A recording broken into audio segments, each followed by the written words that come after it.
Hi అండి. Welcome to Amulyamantri Telugu audio stories.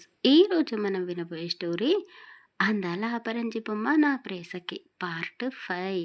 ఈ స్టోరీలోకి వినబోయే ముందు మన ఛానల్ని సబ్స్క్రైబ్ చేసుకోండి. అలాగే కథ నచ్చితే లైక్ చేసి కామెంట్ చేయండి. ఇక కథలోకి వెళ్ళిపోతామా? మోకాళ్ళలో తలదాచుకొని ఏడుస్తూ ఉన్న చరిత పక్కనకి వెళ్ళి కార్తీక్ కూర్చున్నాడు. ఆమె చెయ్యి పట్టుకొని సారీ అని చెప్పాడు. ఆమె ఏడవడం ఆపేసి కార్తీక్ని కోపంగా చేసింది. నేను మీ ఇంట్లో ఉండలేను అంటూ విసురుగా ఆమె చెయ్యి లాగేసుకుంది. ఇది నా ఇల్లు కాదు, ఇప్పటి నుండి నీది కూడా ఇదే ఇల్లు. నీకు మరీ అంతలా ఇబ్బంది ఉంటే మనం వేరే ఇల్లు చేసుకుందాం. కానీ మా అమ్మ నన్ను చూడకుండా ఉండలేదు. ఆ అమ్మకి కోపం వస్తే ఎవరు ఏం చెప్పినా వినదు. ఆమె అనే మాటలు కూడా మనం తట్టుకోలేము. ఆమె కోపం ఎలా ఉంటుందో ప్రేమ కూడా అలాగే ఉంటుంది. పోను పోను నీకే అమ్మ ప్రేమ ఎలా ఉంటుందో తెలుస్తుందిలే అని అన్నాడు. అది కాదు, నా వల్ల ఎవరికీ సుఖం ఉండదు. ఇప్పుడు నీ జీవితంలోకి అడుగు పెట్టాను. నీకు మీ అమ్మకు మధ్య గొడవ నా వల్లనే జరుగుతుంది కదా. అందుకే నేను ఇక్కడే ఉండి మీ మధ్య ఇంకా దూరాన్ని పెంచలేను. మా తమ్ముడిని చూసుకుంటూ ఏదైనా జాబ్ చేసుకోవాలి అనుకుంటున్నాను అని ఆమె చెప్పగానే కార్తీక్ భారంగా ఊపిరి తీసుకొని, ఓహో, అలా ఆలోచించావా? నువ్వు జాబ్ చేస్తే నీ మనసు కూడా తేలిక పడుతుంది. కానీ ఇప్పుడే కాదులే, నువ్వు అనుకున్నట్టే జాబ్ చేద్దువు. నేను నీకు మంచి జాబ్ వెతికి పెడతానులే అని చెప్పాడు. నువ్వు జాబ్ చేయాలంటే ఒక కండిషన్ ఉంది. నువ్వు ఈ ఇల్లు విడిచిపెట్టి ఎక్కడికి వెళ్ళకూడదు. ఇప్పుడు నీకు ఒక కుటుంబం ఉంది. నాకు కొద్ది రోజులు టైం ఇవ్వు, నేను అంతా సెట్ చేసి పెడతాను. చరిత కార్తిక్ చెప్పే మాటలు మౌనంగా వింటూ ఉంది. సరే, నాకు కొంచెం బయట పని ఉంది. నీకు ఏం కావాలన్నా నాతో చెప్పు, లేదంటే సాహితీని అడుగు అంటూ కార్తీక్ బయటికి వెళ్ళిపోయాడు. ఒక్క నిమిషం, మా తమ్ముడిని చూడాలి అని చరిత కార్తిక్ని అడిగింది. అతను సరే చూపిస్తాను, కానీ ఈరోజు కాదు, ఇప్పటికే బాగా లేట్ అయింది. నువ్వు రెస్ట్ తీసుకో, రేపు ఉదయాన్నే తీసుకుని వెళ్తాను అని చెప్పేసి కార్తిక్ బయటికి వెళ్ళిపోయాడు. తమ్ముడిని చూస్తాను అని సంతోషంలో చరిత నిద్రపోయింది. హాల్లో పెద్దవాళ్ళందరూ కూర్చొని ఉన్నారు. లత వాళ్ళ అన్నయ్య, అదే సాహితీ వాళ్ళ నాన్నగారు చాలా కోపంగా ఉన్నారు. అమ్మా లతమ్మ, ఇప్పటికి చేసింది చాలు. ఇక నేను నా కూతురిని తీసుకొని మా ఇంటికి వెళ్తాను. ఇక్కడ నా కూతురితో ఏం పని లేదు కదా, తీసుకుని వెళ్ళొచ్చా అని అతను చాలా కోపంగా కఠినంగా మాట్లాడాడు. నాన్న, అలా మాట్లాడుతున్నావేంటి? అత్త పరిస్థితి ఎలా ఉందో చూస్తున్నావు కదా. ఇప్పుడు అత్తని ఇలా వదిలేసి నన్ను మీతో రమ్మంటున్నారు ఏంటి? ఈ పరిస్థితిలో నేను రాలేను. బావకి అత్తకి మధ్య చిన్న గొడవ, అది సర్దుబాటు అవ్వగానే నేనే ఇంటికి వచ్చేస్తాను అని సాహితీ వాళ్ళ నాన్నతో సమాధానం చెప్పింది. కార్తీక్ అక్కడే ఉన్నాడు. మామయ్య, నేను మీ అందరి ఆశలను చంపేశాను. కానీ నేను చరితని అలాంటి పరిస్థితిలో చూడలేకపోయాను. అందుకే పెళ్లి చేసుకున్నాను.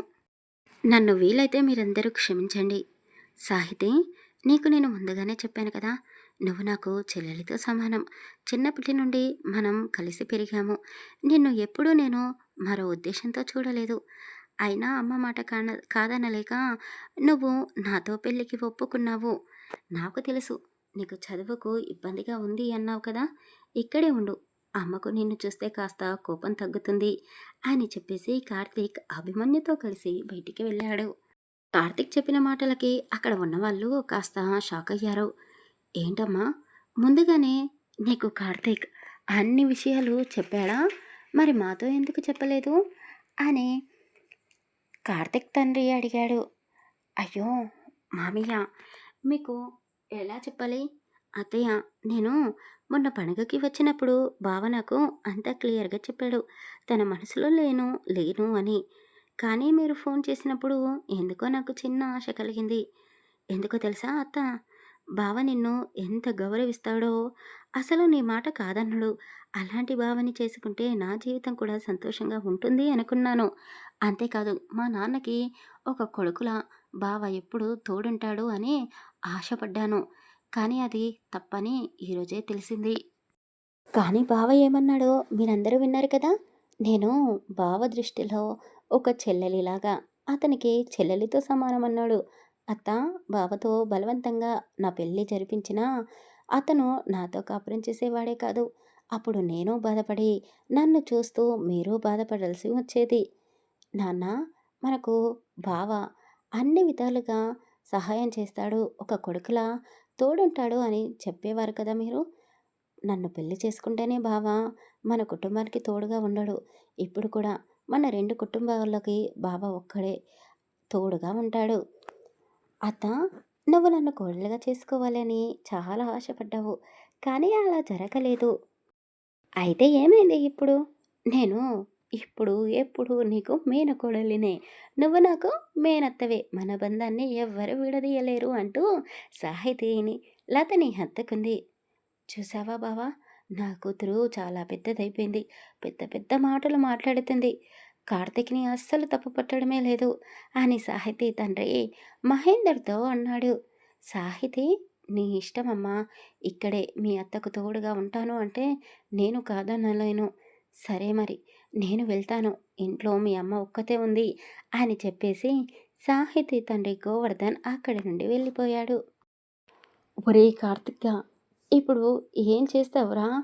ఆయన నీకు అలా ఎలా చరితని పెళ్లి చేసుకోవాలి అనిపించిందిరా? ఆంటీని చూసావా ఎంత కోపంగా ఉన్నారో? అని అభిమన్యు కార్తిక్‌ని అడిగాడు. ఏమోరా! చరితని చూడగానే నేను చాలా బాధపడ్డాను. ఆ పని వాళ్ళు చెప్పినప్పుడు ఎవరో పాపం అమాయకురాలు అనుకున్నాను. కానీ తను నేను ప్రేమించిన నా చరిత అని తెలుసుకోలేకపోయాను. అంటే ఏం మాట్లాడుతున్నావురా నువ్వు? చరితని కలవాలని ఎన్నోసార్లు ప్రయత్నం చేశావు. ఎలాగైనా సరే తనని పెళ్లి చేసుకొని దక్కించుకోవాలనుకున్నావా? ఒరేయ్! ఏం మాట్లాడుతున్నావురా? నేను చరితని ఎంతగానో ప్రేమించానురా. ఆమె భర్తతో సంతోషంగా ఉంటే చాలు అనుకున్నాను. నేనెందుకు భార్యాభర్తలను విడదీసి చరితని నా సొంతం చేసుకోవాలని కోరుకుంటాను? చరిత తమ్ముడు ఒక యాక్సిడెంట్ వల్ల హాస్పిటల్లో ఉన్నాడంట. ఆ విషయం చరితకి తెలీదు అని తనని ఎలాగైనా వెతికి పట్టుకొని ఆమెతో కలిసి మాట్లాడాలి. చరితకి వాళ్ళ తమ్ముడి గురించి చెప్పాలి అనుకున్నాను. అంతే తప్ప మరో ఏ విద్వేషము లేదురా అని కార్తీక్ చెప్పగానే అభిమన్యు ఊపిరి పీల్చుకున్నాడు. హమ్మయ్య! ఇప్పుడు ఇప్పుడు నాకు ప్రశాంతంగా అనిపిస్తుందిరా. అసలు విషయం తెలియక నేను ఇంకా ఆమె పిచ్చిలోనే నువ్వు చరితనే కలవరిస్తూ ఉన్నావేమో అనుకున్నాను అని అభిమన్యు అనగానే కార్తీక్ చాలా బాధపడుతూ మూగబోయిన గొంతుతో, అవునురా, నేను చరితని మర్చిపోలేకపోయాను. నిజంగానే పిచ్చివాడిని అయ్యేవాడినేమో అంటూ కన్నీళ్లు పెట్టుకున్నాడు. నేను చరితని మర్చిపోలేక రోజు తాగేసి ఇంటికి లేటుగా వెళ్ళేవాడిని. నన్ను చూసి అమ్మ చాలా బాధపడేది. నేను అమ్మను కూడా చాలా బాధ పెట్టానురా అంటూ కార్తీక్ అతని మనసులో ఉన్న బాధనంతా అభిమన్యుతో చెప్పుకొని బాధపడ్డాడు. చీకటి పడడంతో అభిమన్యు కార్తీక్ని ఇంటి వద్ద వదిలేశాడు. మహేందర్ గారు బయటనే అటు ఇటు తిరుగుతూ కార్తీక్ కోసం ఎదురు చూస్తూ ఉన్నాడు. ఏంట్రా, ఈరోజు కూడా తాగేసి వచ్చావా అభిమన్యు? నువ్వు కూడా ఏంటి వీడితో కలిసి? ఒరేయ్, ఇప్పుడు నీకు పెళ్ళైందిరా. నిన్ను ఇలా చూస్తే నీ భార్య ఏమనుకుంటుంది?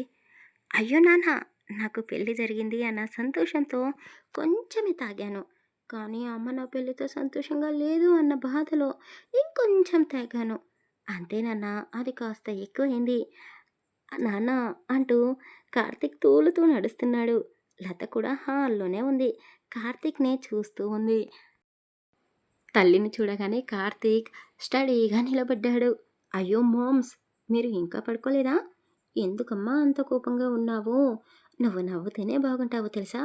కానీ కోపంలో కూడా ఇంకా ఇంకా బాగుంటావు అంటూ కార్తీక్ తల్లి ఒడిలో తలపెట్టి పడుకున్నాడు. అదంతా చూస్తూ ఉన్న చరిత కార్తీక్ అలా తల్లి ఒడిలో పడుకోవడం చూసి ఆమెకి ఒక్కసారిగా తన తమ్ముడు రవికుమార్ గుర్తుకు వచ్చాడు. అప్పుడే అక్క, అక్క అంటూ సాహితి చరితని అన్నం తినడానికి పిలిచింది. నాకు బయటికి రావాలంటే ఇబ్బందిగా ఉంది. ఆంటీ ఏమనుకుంటారో? నన్ను చూస్తే ఇంకా కోప్పడతారేమో. నా వల్లే తన కొడుకు తాగి వచ్చాడు అంటూ నన్ను తిడుతుందేమో అని చరిత అన్నది. అయ్యో అక్క! అత్త అలా ఎందుకు అనుకుంటుంది? అయినా బావ రోజూ ఇలానే తాగేసి అత్త ఒళ్ళో పడుకుంటాడు. కాలేజీలో ఒక అమ్మాయిని ప్రేమించాడు. కానీ ఆమె వేరే వాళ్ళని పెళ్లి చేసుకొని వెళ్ళిపోయింది. అప్పటి నుండి బావ ఎవరిని పెళ్లి చేసుకోవడానికి ఒప్పుకోలేదు. రోజు ఇలా తాగడానికి అలవాటు పడ్డాడు. ఆమెని మర్చిపోవడానికి. అలాంటి బావ నిన్నెందుకు పెళ్లి చేసుకున్నాడో అంటూ పూర్తిగా విషయం చెప్పకుండానే సాహితి చరితని చూసి కంగారు పడింది. తన చేతులు పట్టుకొని అక్క సారీ, నేను చెప్పకూడని చిత్తంతా చెప్పేశాను. నీ మనసుని బాధ పెట్టాను. బావ చాలా మంచివాడు. ఎలాంటి చెడు అలవాట్లు లేవు.